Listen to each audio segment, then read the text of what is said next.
Russia is responding to new attacks which have been made by Ukraine using ATACMS missiles supplied by the US.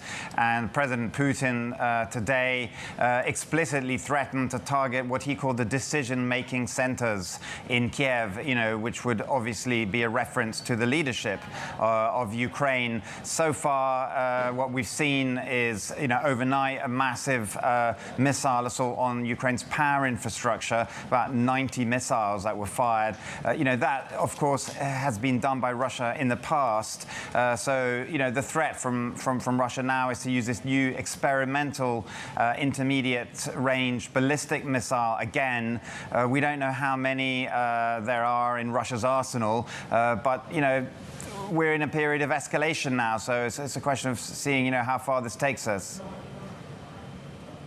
What is the ability for Ukraine to defend itself against these new missiles, Henry? What's our understanding of that ability for defense? Well, I mean, if you're talking about the Oreshkin missile that was used last week, that's, pretty much impossible to defend oneself against it. Obviously, the other types of missiles that we use overnight, many of them were actually intercepted.